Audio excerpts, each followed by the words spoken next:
Recording.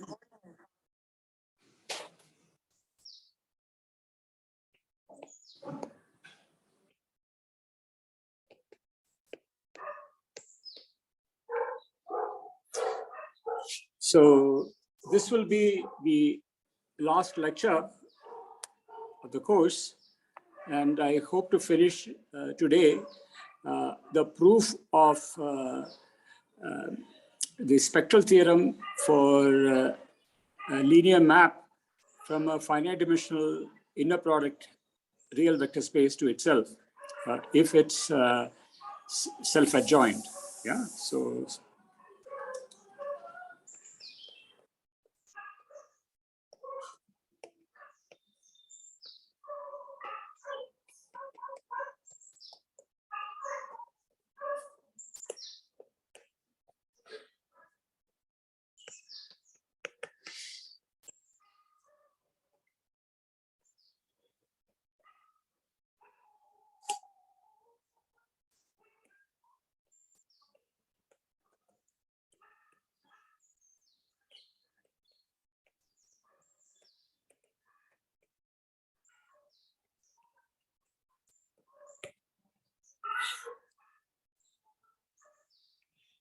so the key thing is you want self-adjoint map on a real inner product space.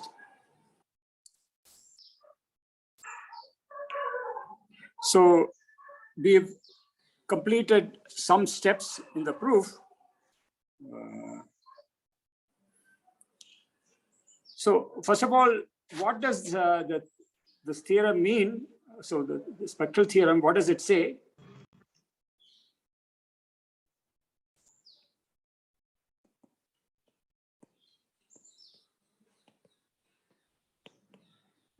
So two things. One, the roots of PA hat are real. So all the roots. Two, there exists an orthonormal basis of V U1 to Un consisting of eigenvectors of a hat. So this is what the spectral theorem says.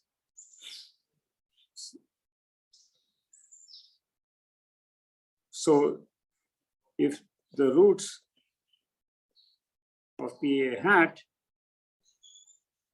are lambda 1, lambda n, which are real numbers, not necessarily distinct,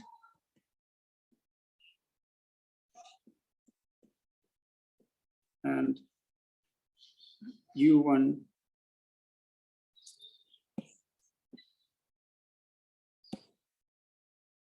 then there exists eigenvectors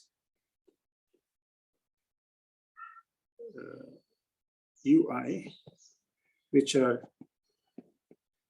mutually orthogonal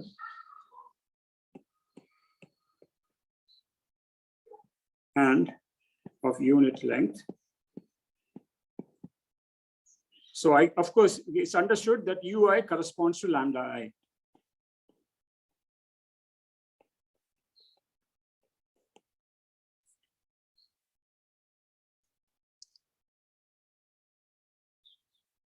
Okay, so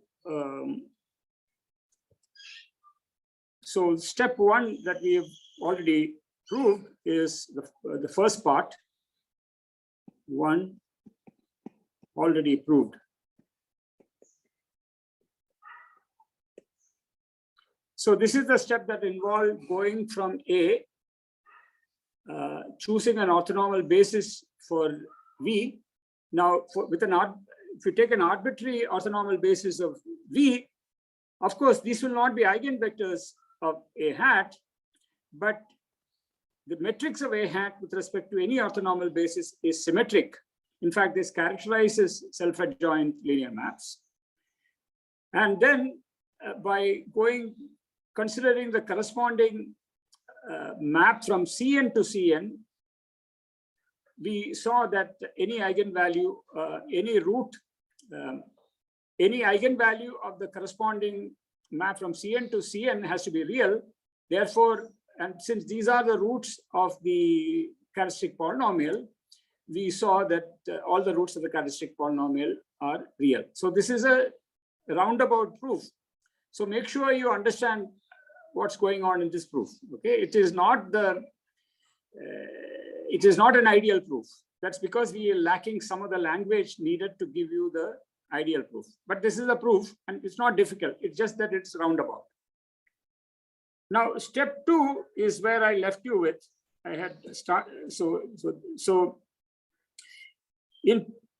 one of the consequences of step 1 is that there exists a real eigenvalue lambda 1. Let u1 be a corresponding eigenvector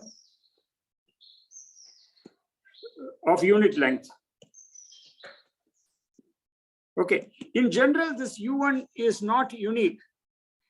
For example, the eigenspace corresponding to lambda 1 could be two-dimensional or more. If that is the case, any vector, any non-zero vector in that eigenspace will be an eigenvector corresponding to lambda 1. Even if the eigenspace corresponding to lambda 1 is one-dimensional, if you take a vector of unit length, there'll be two of them, because it's one-dimensional vector space with a norm. And if you take vectors of unit norm, there'll be two vectors, because if V is a vector with unit norm, minus V will also be an eigenvector with the same eigenvalue, and it will have unit norm. Okay, so the eigenvector of unit norm will not be unique. It doesn't matter. You pick one. So then here is the key step. Okay, fact. Let V1 prime be equals V in V, such that V inner product with U1 is 0. The orthogonal complement of the one-dimensional subspace spanned by U1. Okay, so this is the orthogonal complement of span U1, or which I think our notation used to be this. So the one-dimensional subspace spanned by this eigenvector. And you take its orthogonal complement, all vectors which are orthogonal to this one-dimensional subspace. Now, that is a subspace. And so first of all, V1 prime is a subspace of V. And its dimension of V1 prime is n-1. So this is an exercise. If you take any one-dimensional subspace and take its orthogonal complement, its dimension is n-1. That if you don't know how to prove it, you better find out. Okay. Then here is the key fact. So I was too early with the fact. So let me put the fact where it belongs. Or I'll call it claim. Claim V1 prime is invariant under A hat, i.e., if V belongs to V1 prime, so does A hat V1 V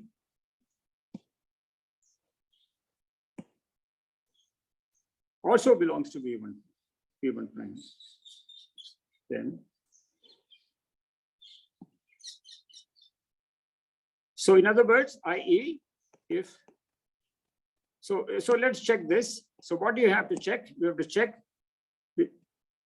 if V inner product U1 is 0, then A hat B inner product U1 is 0.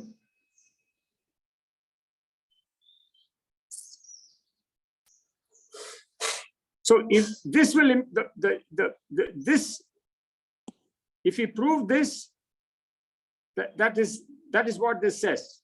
Okay. So now let us prove this.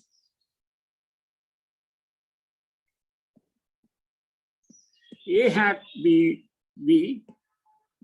U1 by the definition of A hat dagger is V A hat dagger U1.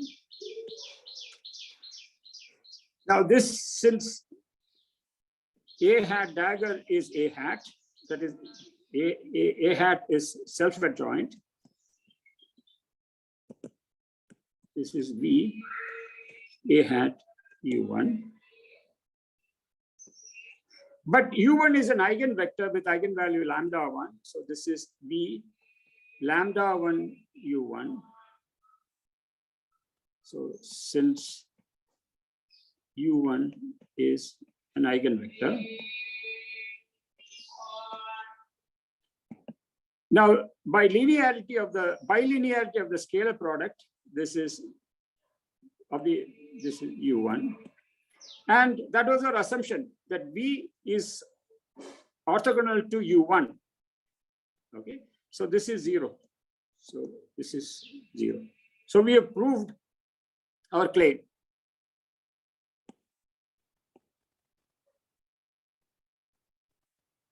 So this is the first thing you have to remember. This is a very, very important fact about self-adjoint maps.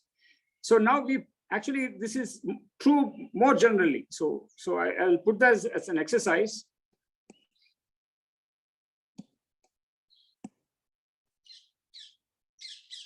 It's a very important exercise. So let me just put this in big red things.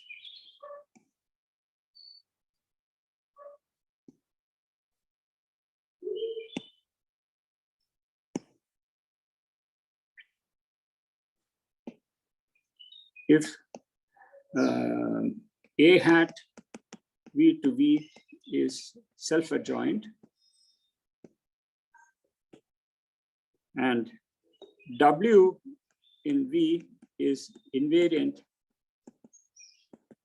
under A hat, so is W perth, which by definition consists of V in V, such that V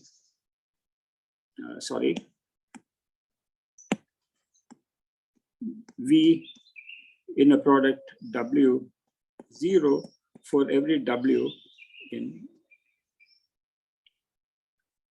W. So if I have a self-adjoint linear map from a vector space to itself, from an inner product space to itself, and I have a subspace which is invariant under that self-adjoint map, then the orthogonal complement of the subspace is also invariant under the self-adjoint map. So what we proved here is a special case. So we proved, we proved. So I mean, here the span of U1 is also invariant under A hat, and that we proved earlier, right? Yeah, well, the span of U1 being invariant under A hat is trivial, because the span of U1 is just all multiples of U1. So, and they, yes, sir, yes, sir. Yeah, so that is not okay. We proved so in the above, we proved above a special case of this exercise when W was the span of U1. That if you take so this is nothing to do with self-adjointness. If you take a linear map and if you take an eigenvector, the span of that eigenvector is invariant under A hat. That is easy. That is very easy. It has nothing to do with anything. Do you guys want me to prove this? If there is even one person who wants to see a proof of this, I will prove this.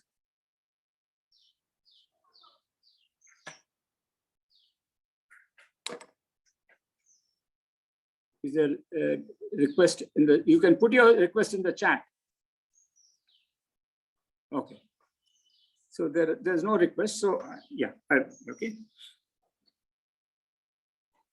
Very good. So now let us proceed with step 3.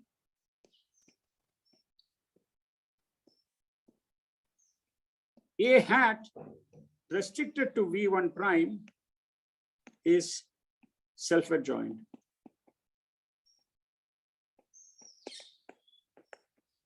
Is a self-adjoint map V1 to V1 prime,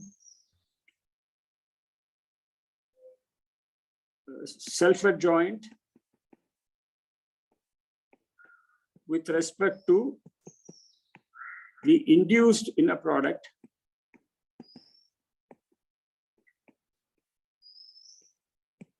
on V1 prime, which is a subspace of V. So if I have a vector space with an inner product, then any subspace inherits that inner product, because what is an inner product? It is a rule that takes any two vectors and gives you a scalar satisfying certain properties. So I take two vectors in V prime. They are after all vectors in V. So there is an inner product and it will satisfy all the properties of the inner product that you have. Okay. So there is no mystery to this. Okay.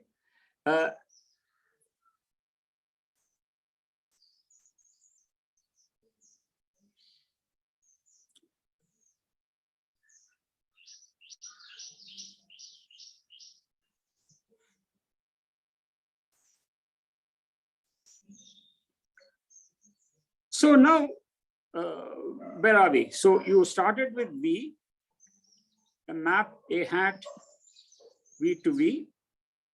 We found an eigenvector U1, took its span, and the span is invariant under A1 hat. So the span is a one-dimensional subspace. Okay. So that is trivial. Trivial that the span of U1 is invariant. Okay, that's what I just said. Okay, so let me just move this a little below.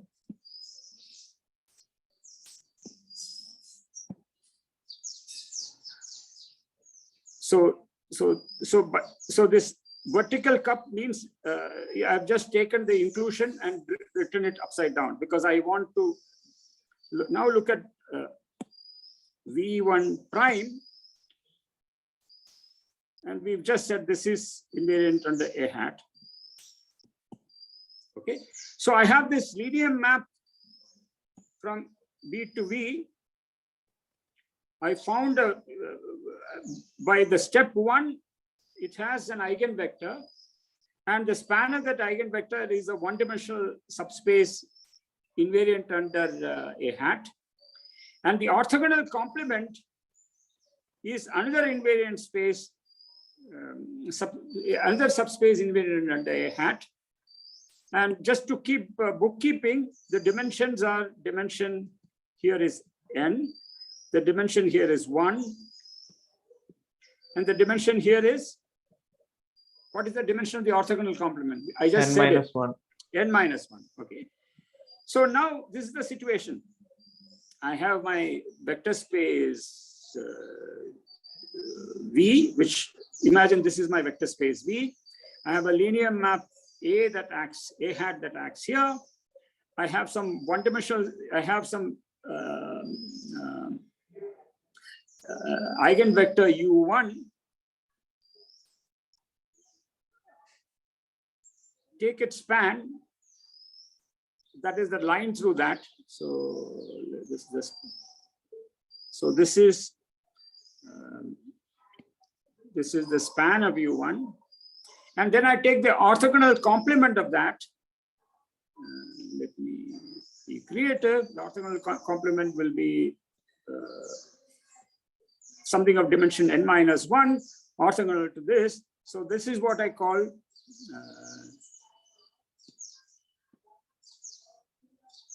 V1 prime. Okay, so let me use colors. Why not?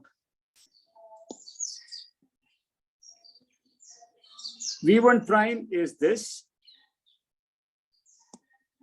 The span of U1 is this. U1 is this eigenvector. So A hat acts on V1 prime. A hat, what A hat does to U1 is just that it multiplies it by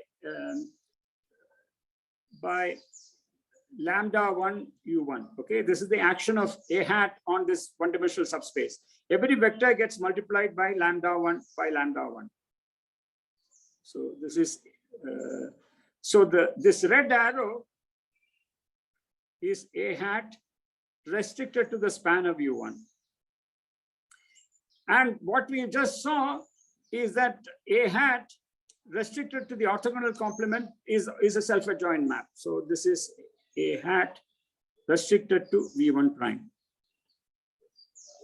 So now you begin to see geometry. Before we will complete the proof in a minute, but you begin to see geometrically how the action of a self-adjoint linear map on a vector space can be broken up.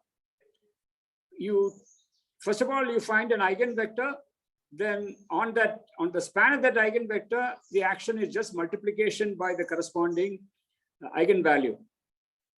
Then the orthogonal complement, it is some self-adjoint linear map. But now the orthogonal complement is of dimension n-1, and you can see how the dimension one can do now in induction. Okay, so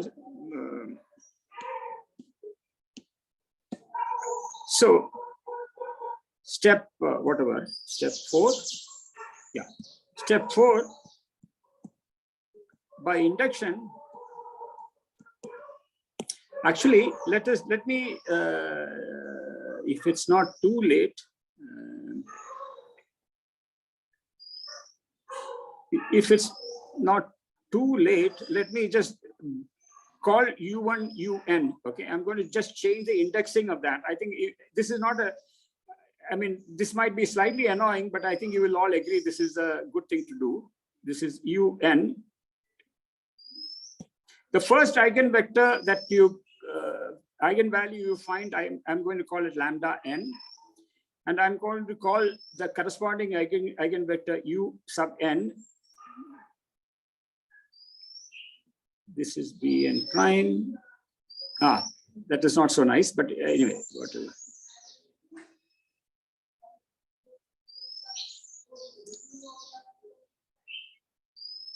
Let me be consistent. Let me call this Vn minus prime.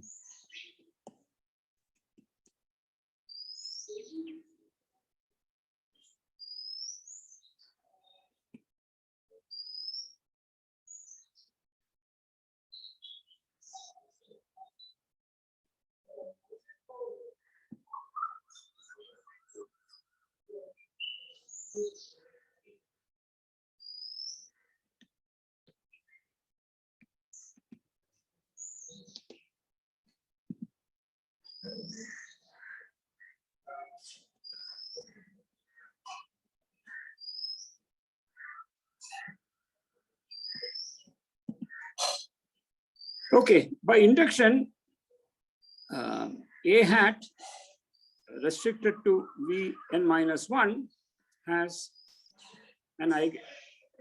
a real eigenvalue.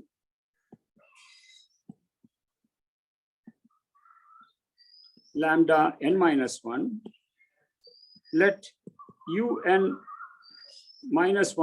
be an eigenvector of unit length corresponding to lambda n minus 1.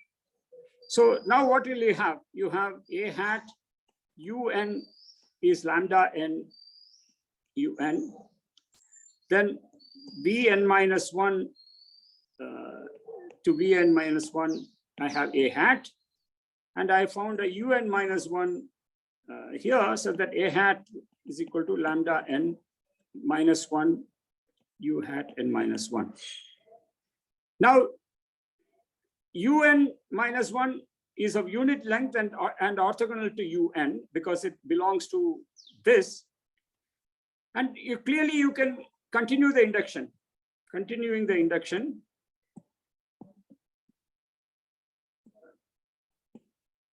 Or continuing this process. I don't know if you actually need an induction here because, yeah, because this is going to terminate in finitely many steps. Okay, continuing this, you get un minus 1 u1 and eigenvalues lambda n minus 1 lambda 1, and these guys are all mutually orthogonal unit length, and these are real. Yeah, which is what was promised.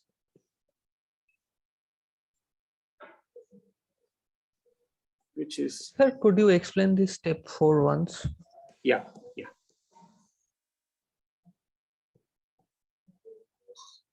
Sir. Yeah. So do mu1 minus 1, all of them, do they have to be distinct? No, I said that at the beginning. Nowhere have we, in fact, it will not be true in general. Okay. Yeah. In fact, if you examine the proof, we haven't used that. Yes, okay. Yeah.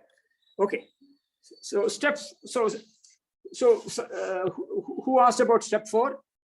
Sir, it was Nilabja. Yeah. So, but before I explain, is everybody happy with steps 1 to 3? Is there anything in the previous steps that needs explaining?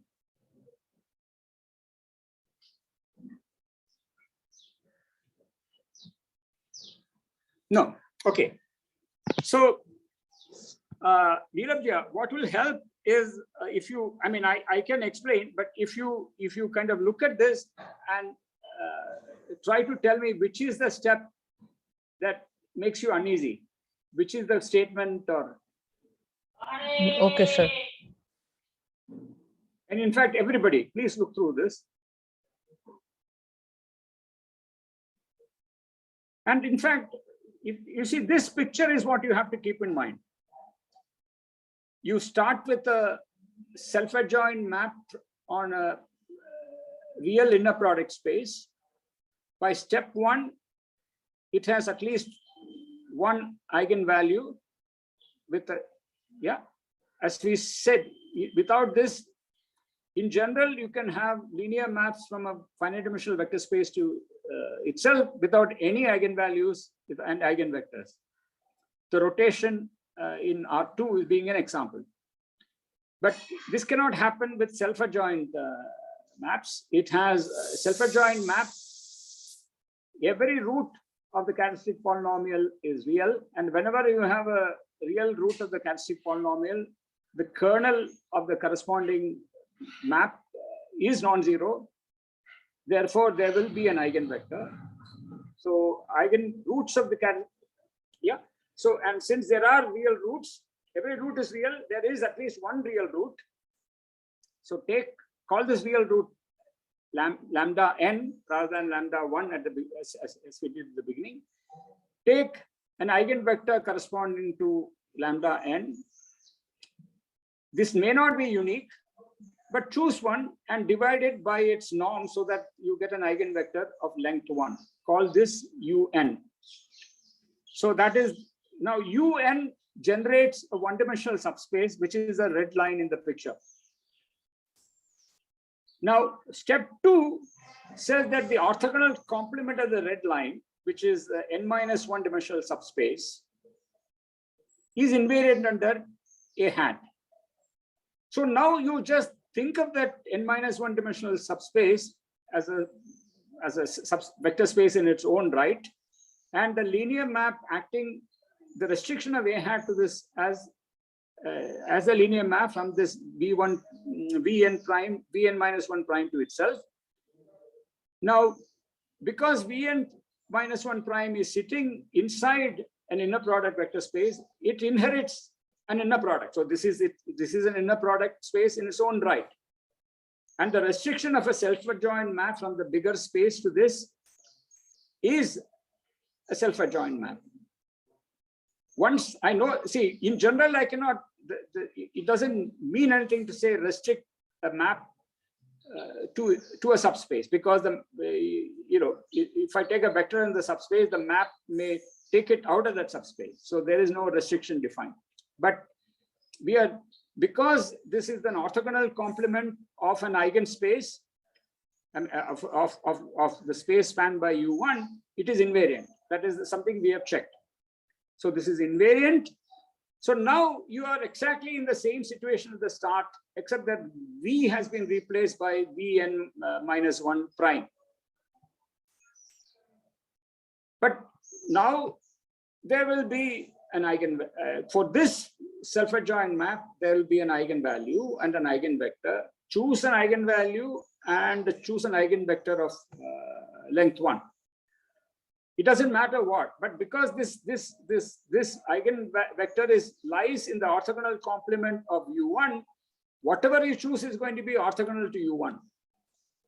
Now divide this by by its length, so you get a unit eigenvector. So now we've got UN and UN minus 1. Both are eigenvectors. The first one corresponds to lambda n. The second one corresponds to lambda n minus 1. These need not be different, Srimati. Okay, but they are each as unit length and they are mutually orthogonal. Now take the orthogonal complement of UN minus 1 in V prime n minus 1. Since Vn prime minus 1 is already orthogonal to U1, every vector here is going to be orthogonal, not U1, UN. Every vector in this, now this will be a subspace of dimension how much? If I choose an orthogonal complement, take the orthogonal complement of UN minus 1 in V prime n minus 1, what will be the dimension of that? N minus 2. N minus 2. N minus 2, right? Because V prime n minus 1 has dimension n minus 1. I've taken a unit vector and taken some orthogonal complement there. So it'll be a subspace of dimension n minus 2. And again, it'll be invariant under A hat. So now you can find and it'll be self-adjoint, blah, blah, blah. So there will be at least one root, call that lambda n minus 2. Take a unit vector of which is an eigenvector corresponding to this, call that UN minus 2. And keep going down until you hit U1 and there's nowhere else to go. So you will have a sequence of eigenvectors which are mutually orthogonal, each of them of unit length, and corresponding to eigenvalues lambda n minus 1, etc., as promised in the theorem. There is nowhere have we used or concluded, and it's not true in general, that the real numbers lambda n minus 1, etc., are distinct. They could all be the same or they could all be distinct. Yes, sir. Okay, is this clear? Neelabja? Yes, sir. Yes, sir. Yeah. So now let us do something. So let's see a concrete consequence of this.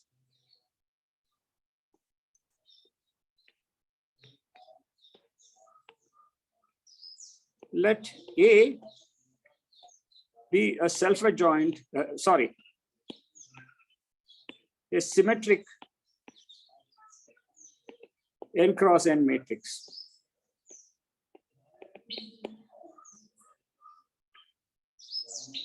Consider the map A hat Rn to Rn defined by A. So now we are going in the other direction. Okay, we are starting from a matrix and considering the corresponding linear map Rn to Rn. Okay, since A is symmetric, A hat is self-adjoint with respect to the inner product V W is sum over I V I W I. So this is a remark that we made right at the beginning. Okay, so now we apply the spectral theorem to this. Applying the spectral theorem, we have, well, we are thinking of Rn as column vectors U1, Un, such that sigma UNI squared equal to 1, I equal to 1 to n. So and sigma I U, so sorry, ULI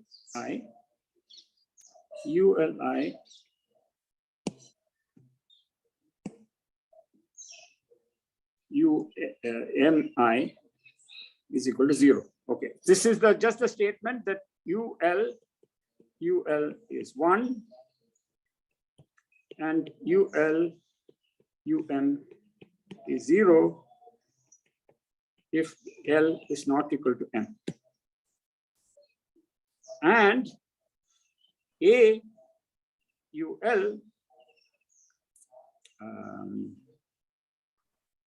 equal to lambda LUL, where lambda 1 to lambda n are the roots of P, or the parasitic polynomial of the matrix. And here, this is actually matrix multiplication, because that is how matrices, the linear map defined by a matrix acts on column vectors by matrix multiplication.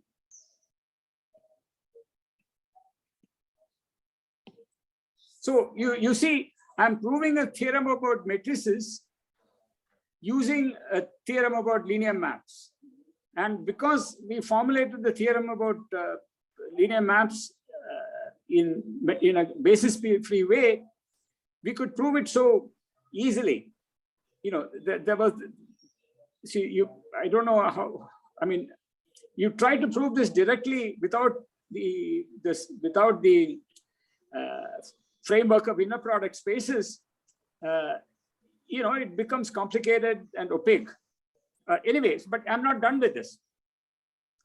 So now I will write this in matrix form. Let O be the n cross n matrix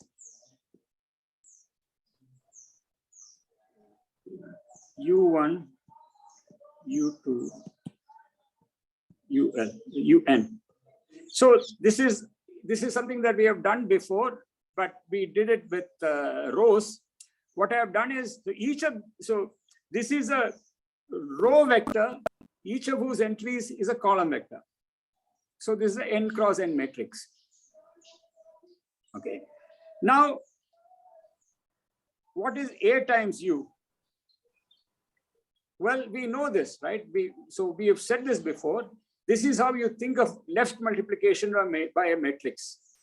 What it does is it just, if you write this matrix in terms of columns, so this is in fact equal to A multiplying the first column, A multiplying the second column, A multiplying the nth column.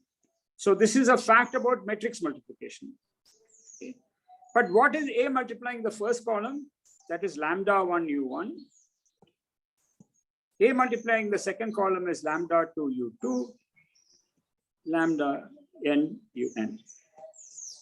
But this, I claim, is U1, UN, this matrix times the diagonal matrix lambda 1, lambda 2, lambda n.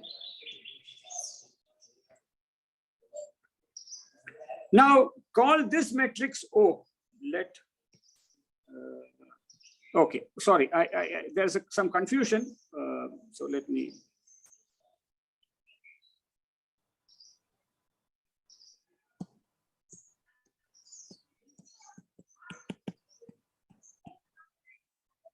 So in terms of O, what we have, so in terms of O,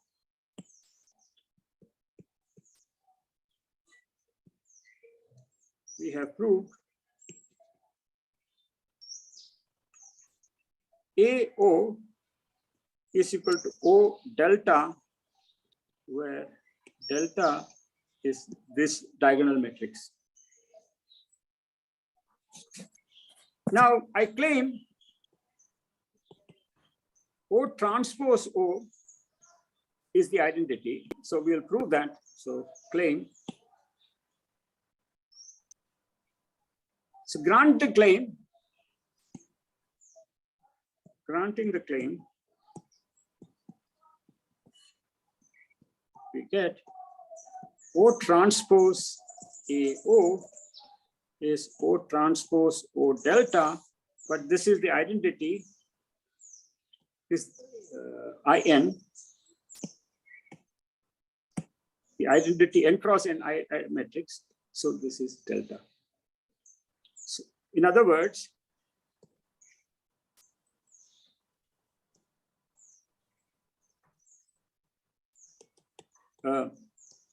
symmetric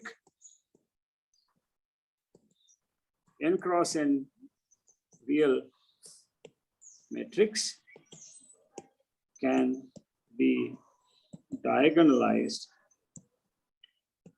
by O such that O transpose is O inverse. Now, these matrices, a matrix such that O transpose is O inverse is called orthogonal. So that's a definition. So this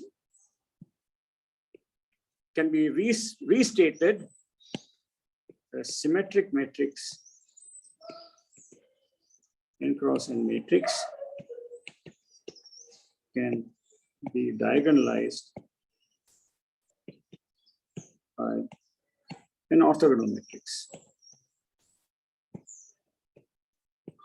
Okay, so I want to say more about orthogonal matrices, but let me justify the claim, proof of claim.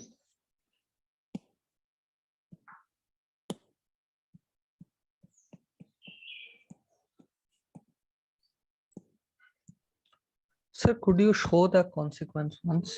I mean, assuming the claim, what we conclude. Yeah, so you tell me where to stop. I don't know what you mean. Sir, below, sir, I mean. Yeah. Yes, sir, here. Yeah.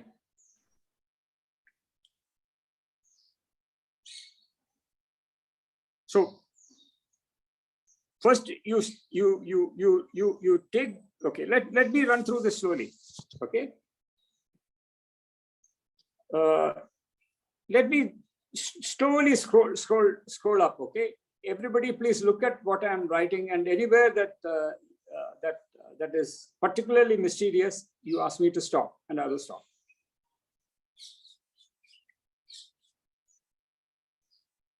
So first of all, you see what I have done. You know, I've taken the symmetric matrix A, I've applied the spectral theorem to the corresponding self-adjoint linear map from column vectors to column vectors, and I have found a basis of eigenvectors which is mutually orthogonal.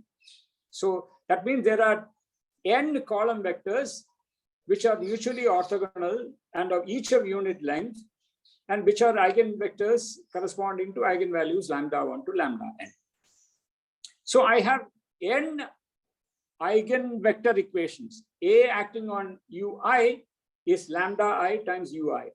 So I can do this for each of the eigenvectors, and I can, okay, for U1, I'll get A, the n by n matrix A multiplying the column vector U1 is lambda1 times the column vector U1.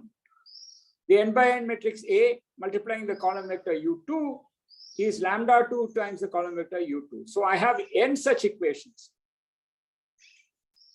Now both sides of these equations are column vectors, because A acting on multiplying a column vector gives me a column vector, and lambda1 times U column vector is a column vector. So I have n equations involving column vectors.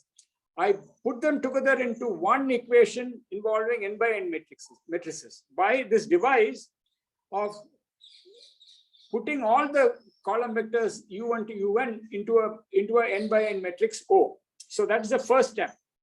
So we do this trick. Is that clear to everyone? U1, U2, U3, these are all column vectors. So they go into this n by n matrix as the respective columns of that n by n matrix. U1 becomes the first column of the n by n matrix. U2 becomes the second column of the n by n matrix, etc. So since I have n column vectors, each of length n, I get an n by n matrix. And I call this matrix O. Now I look at the product of the matrix A and the matrix O.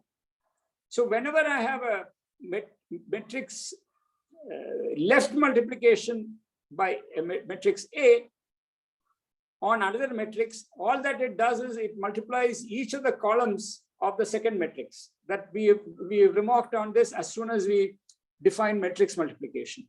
So A times O, so this is AO. This is AO. This is the matrix product of A and O. Is A acting on the column vector U1, A multiplying the first column vector U1, A multiplying the second column vector U2, etc., etc. Now, A multiplying the first column vector is lambda1 U1, etc. So I get here, and now I am asking you to believe this. So this is an easy check. If I want this matrix, what I have to do is to take this matrix and multiply it on the right by this diagonal matrix. That's something that you have to check for yourself. So I get this equation of n by n matrices. Now I make the claim that the inverse of O is actually its transpose. I have not proved that claim yet. So then I multiply this equation by O transpose on the left, and I get this equation. Okay. So now, which is what is more or less, I'm reformulating this equation in words. That's all I'm saying here. So I think, was that Nilabja who asked? Yes, sir. It's so fine now. It's fine now? Okay. Yes, sir. Okay. So now let me justify the claim. So proof of the claim. The claim is, what is the claim? Let me recall. If U1, UN is an orthonormal basis, because after all, that's what you have, no? You have n vectors which are mutually orthogonal and each of unit length, and then that is by definition an orthonormal basis of Rn, of Rn. Then O equal to U1, UN satisfies O transpose O is equal to identity N.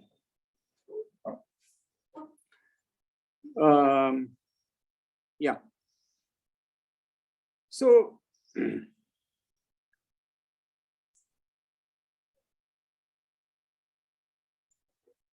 so I have U1, U. So you see, yeah. So let me not. So let me. So I claim. So so this is the claim. So note that this is equivalent to O transpose equal to identity n, because this is something that we proved. If I have an n by n matrix which has and a left inverse, that left inverse also acts as the right inverse. Okay, this is something that we proved right at the beginning. Okay. On the other hand, you have UL UM inner product is delta LM by the definition of orthonormal basis. If you write out these equations, one of these will be equal to this. One of these will be equivalent to this. I forget which one. I think it's this one. So one of these is an equivalence. This is a simple writing out this thing. Okay, I don't want to try to do it on the board now. I have this is something you can check. Okay, let us, for example, let's do this. Okay, let's suppose n equal to 2. Okay, so I have u1 u2, 2 unit vectors in our two orthonormal vectors in R2. Okay, so let's take u1y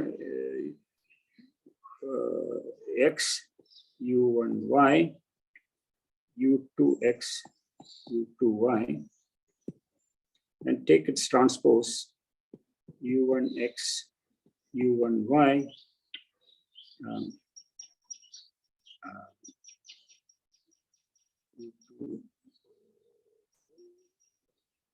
u2x, u2y.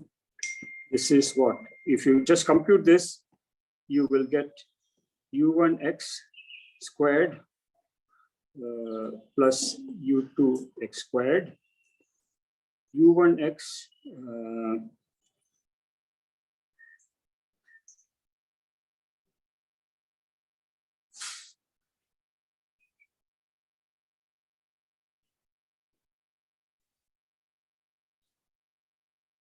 so I think I should do it the other way.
Yeah. So you see, this is the norm of U1 squared. This is 1. This is 0. This is 1. And this is 0. Sorry, this is 0 and this is 1. So this is the kind of thing that happens. I'm sorry, so I have not prepared this, but this is something you can check. Okay. Yeah. So now we are. I want to make the last definition.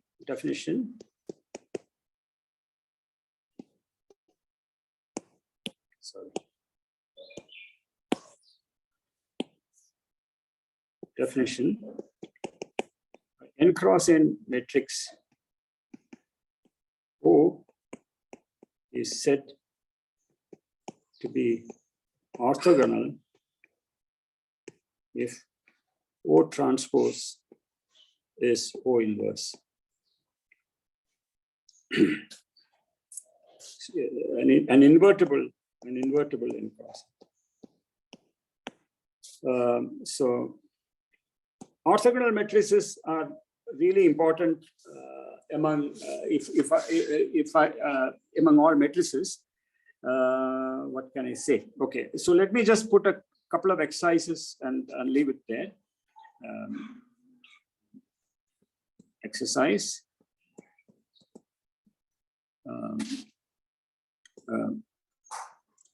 Matrix A, O is orthogonal if the corresponding linear map O hat from Rn to Rn preserves lengths of vectors, i.e. O hat x, O hat b equal to b for every b, if and only if O hat if it preserves inner products i.e.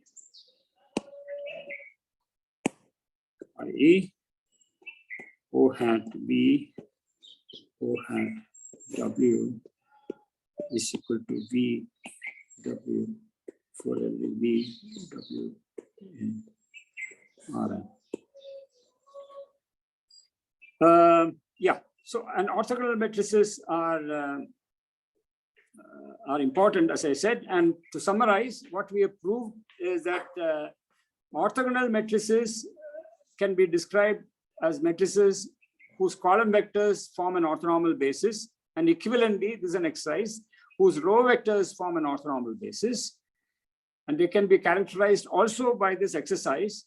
These are precisely the linear maps from Rn to Rn, which preserves all lengths of vectors, or equivalently all inner products of vectors. Actually, preserving inner products clearly preserves lengths, but the converse is also true.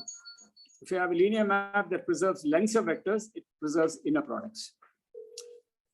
Very good. I think that is, if I had time, we would have studied in detail what are all orthogonal matrices of 2 by 2 orthogonal matrices and what are all 3 by 3 orthogonal matrices.